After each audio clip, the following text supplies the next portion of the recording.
Halo semuanya, selamat datang di penjelasan materi kita hari ini. Buat kalian yang pengen fokus belajar, hari ini kita bakal seru-seruan sedikit. Kita akan mengubah apa yang sering dianggap sebagai konsep matematika diskrit yang kaku banget menjadi semacam kekuatan super buat analisis kalian. Ya, kita bakal membedah teori peluang diskrit dalam analisis sistem. Kita akan lihat langsung gimana sih angka-angka ini bisa bantu kita memprediksi banyak hal, mulai dari ancaman keamanan siber, sampai kapan sebuah server itu berpotensi bakal crash. Nah, ini dia rute perjalanan kita untuk sesi ini. Pertama, kita bahas kenapa IT butuh banget probabilitas. Terus masuk ke konsep inti, lanjut ke 3 aturan krusial. Habis itu, kita aplikasikan di analisis sistem dan jaringan, dan terakhir, kita lihat perannya di masa depan IT dan AI. Alurnya logis dan sederhana banget kok. Oke, kita langsung masuk ke bagian pertama. Kenapa dunia IT butuh yang namanya probabilitas?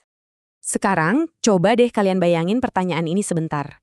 Di tengah lingkungan teknologi yang seringnya kacau dan gak tertebak ini, gimana caranya kita bisa memperkirakan kemungkinan suatu kejadian di dalam sistem? Kayak, gimana sih kita memprediksi sesuatu yang kelihatannya mustahil buat diprediksi? Karena begini, di dunia nyata IT, taruhannya itu tinggi banget.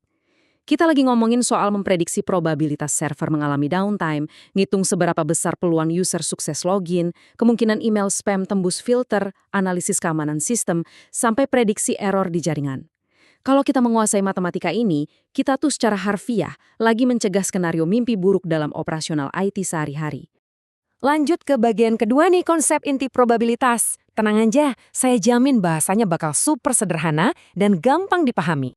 Pertama-tama kita punya yang namanya ruang sampel atau lambangnya S. Ini tuh sekumpulan semua kemungkinan hasil yang bisa terjadi. Terus ada yang namanya kejadian atau event, yaitu bagian spesifik dari ruang sampel itu. Kalau bingung, analoginya sesederhana melempar koin aja.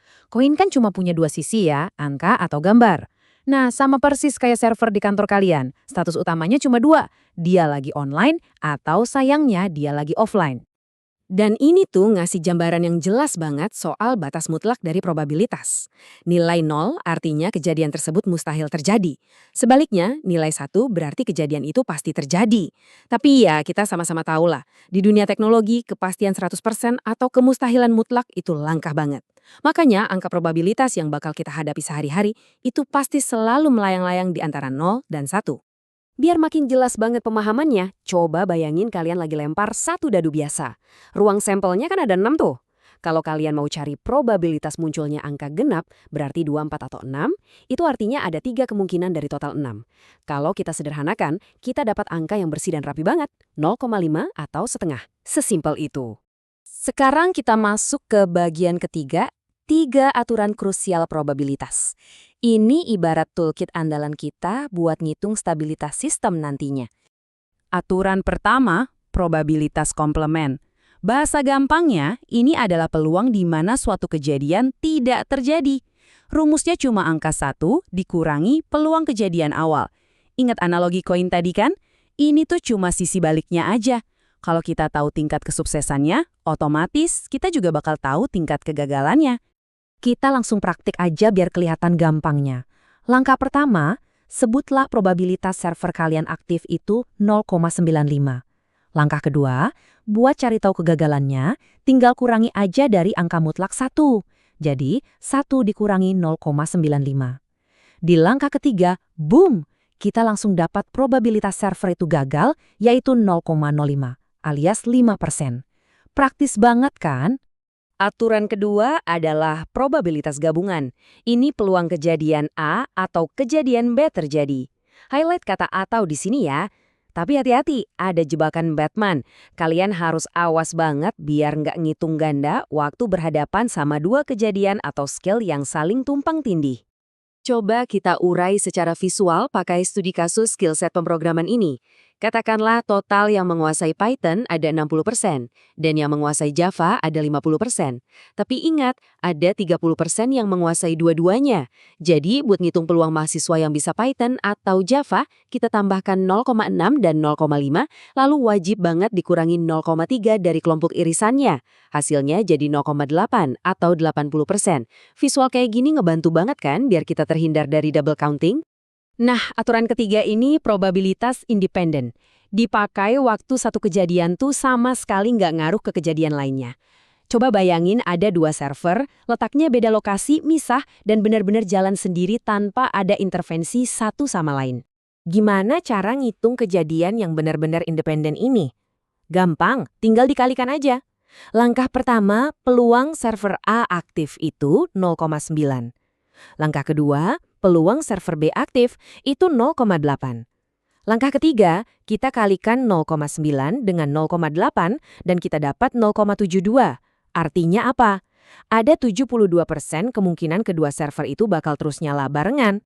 Lanjut ke bagian keempat, ini puncaknya nih, analisis sistem dan jaringan. Kita bakal aplikasikan building blocks tadi ke studi kasus yang nyata. Coba perhatiin tabel komponen ini.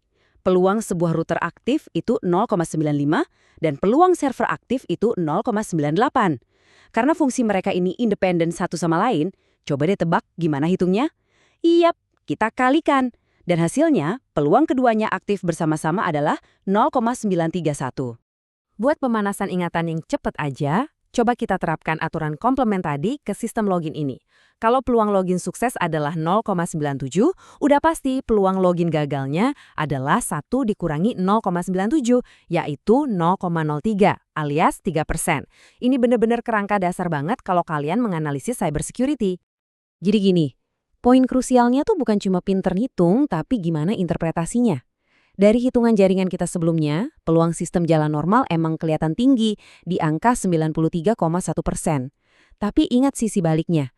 Itu artinya ada peluang gangguan jaringan sebesar 6,9%. Di level enterprise, 6,9% ini tuh celah kerentanan masif yang butuh penanganan secepat kilat dari tim IT. Kalau udah mulai kerasa rumit, santai aja. Para profesional juga nggak metain semua ini ngawang di kepala mereka kok. Kalian bisa mulai berlatih pakai alat bantu visual kayak diagram pohon, table probabilitas, atau diagram Venn. Alat-alat ini emang dirancang khusus buat ngurai kerumitan peluang yang tumpang tindih dalam sistem yang lagi kalian bangun. Kita masuk ke bagian kelima, sekaligus bagian terakhir, masa depan IT dan AI. Matematika diskrit ini tuh bukan cuma teori di atas kertas loh. Faktanya, kalian tahu nggak sih kalau algoritma dasar machine learning itu hampir semuanya dibangun pakai probabilitas bersyarat? Paham cara manipulasi angka peluang ini adalah fondasi utama buat kalian melesat ke bidang-bidang keren dan bergaji tinggi. Sebut aja machine learning, artificial intelligence, cybersecurity, penambangan data tingkat dewa, sampai analisis jaringan yang kompleks.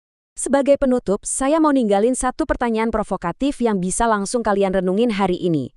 Berdasarkan apa yang kalian tahu tentang infrastruktur teknologi kalian sekarang, berapa sih sebenarnya peluang sistem kalian itu bakal down atau gagal hari ini?